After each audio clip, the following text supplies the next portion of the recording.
would like to go around the room, interview our esteemed entrepreneurs, and really talk about disruption.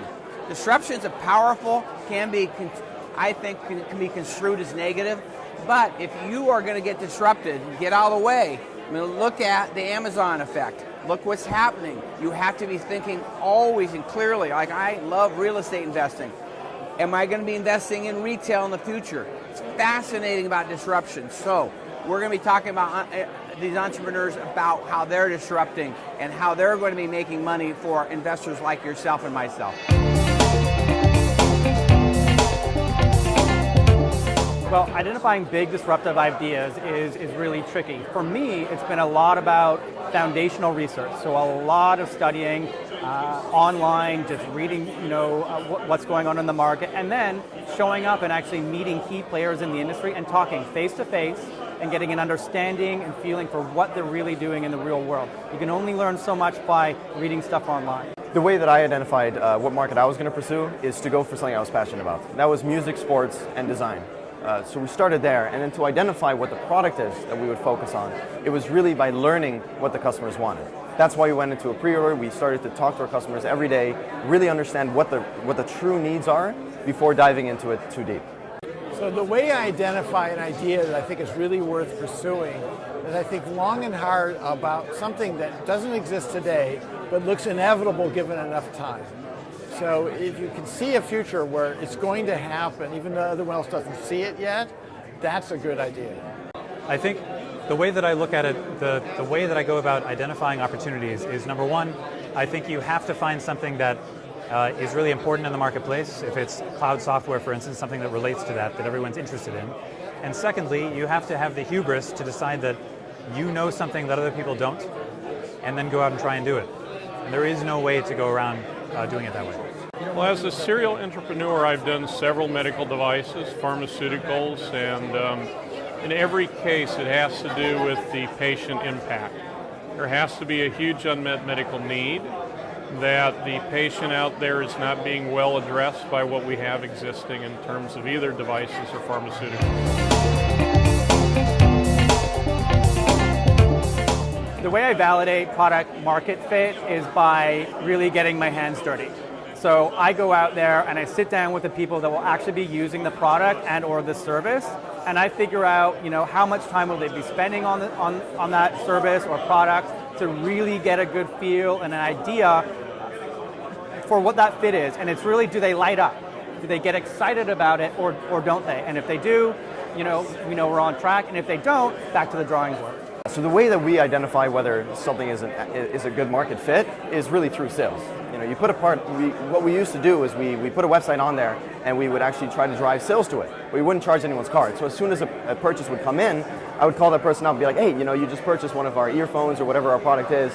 Why did you do that? How did you find out about us? What excited you the most? And then we iterate and we learn and we try to figure out what is it that people want? What is it that people need?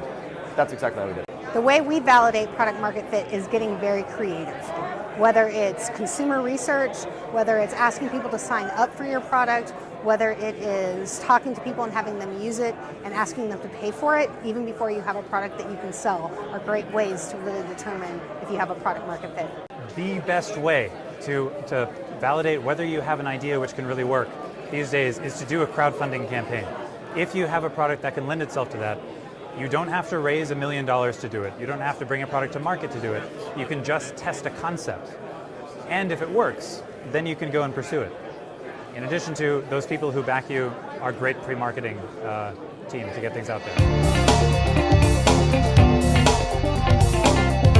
For me, creating a company culture is very important, one that thrives based upon the idea. And it has everything to do with vision, painting this future vision of what we're going to be doing and how we're going to be getting there and how we're going to disrupt and change the landscape is very exciting. And what role each person in the organization is going to play in that.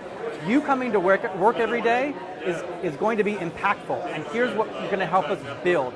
That is what inspires people, and that's what I try and convey to everyone that's working within the organization, to create that culture. Company culture is incredibly important, especially in a company like ours, because you need to be passionate about not just the product, but also the market and the potential in the future. A lot of times you have to start with one product that might be cool. For example, it's like earphones. Everybody uses that. but we want everyone in our company to be aligned with what does it mean for the future? How do we use these moving forward? How do we expand to different products in the future that we can still remain passionate about? Company culture is everything, and to create a successful culture where everyone can thrive, there has to be a huge level of trust and there has to be an openness to all ideas.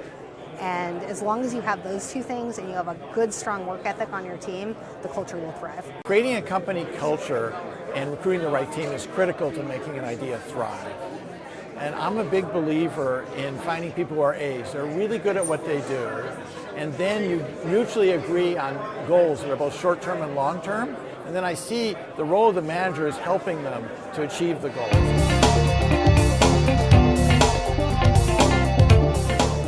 So my advice to other entrepreneurs out there who are looking to successfully disrupt an industry would be to do your homework, really understand and know the business that you're in. Be the smartest person in the room, but be humble about it. Just don't be caught flat-footed about any question that you get asked about your business, about the market, about how fast it can grow, when you're going to grow. And if you're pre-revenue or whatever it is, be honest about that, where you're at in the stage of the business life cycle. One piece of advice that I would give to anyone who's trying to disrupt a new industry is to really try to understand it first.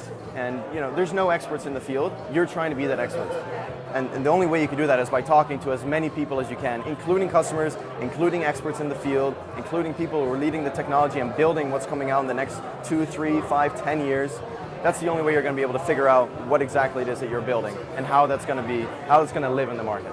The advice that I offer to other entrepreneurs who are looking to successfully disrupt an industry is to be brave, be strong, and have faith in your idea. You will be told by thousands that it's not the right way to go. Have the courage to stand up to your convictions. If you're looking to successfully disrupt an industry, you have to have a really clear vision and you have to be really persistent.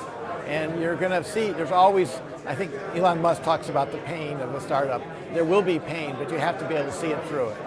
The advice I'd give to entrepreneurs who are looking to disrupt an entire industry would be to really look hard. Don't go with the first few ideas that you come up with. With me, I spent 2 years throwing away 100 different ideas, products that I thought were great products, but that turned out to be unmarketable, or products that were great products that no one would ever want to acquire, so you'd never be able to fund from investors. I think it's really important to be very aggressive about coming up with ideas and ruthlessly throwing them away in order to find what you can do that can really change things. I hope you've enjoyed the video today. We have our next expo. Actually, it's going to be a pure investor-only expo in November on real estate. One thing unique about Keiretsu Forum, 25% of our deal flow in the Bay Area, we've done over $500 million of equity in real estate, is going to be on real estate solely for investors, members. And also, if you'd like to see more content at Keiretsu Forum, go to Keiretsu Forum Presents on YouTube. We have a series of 14 shows, and we're very proud and excited by that. Thank you so much.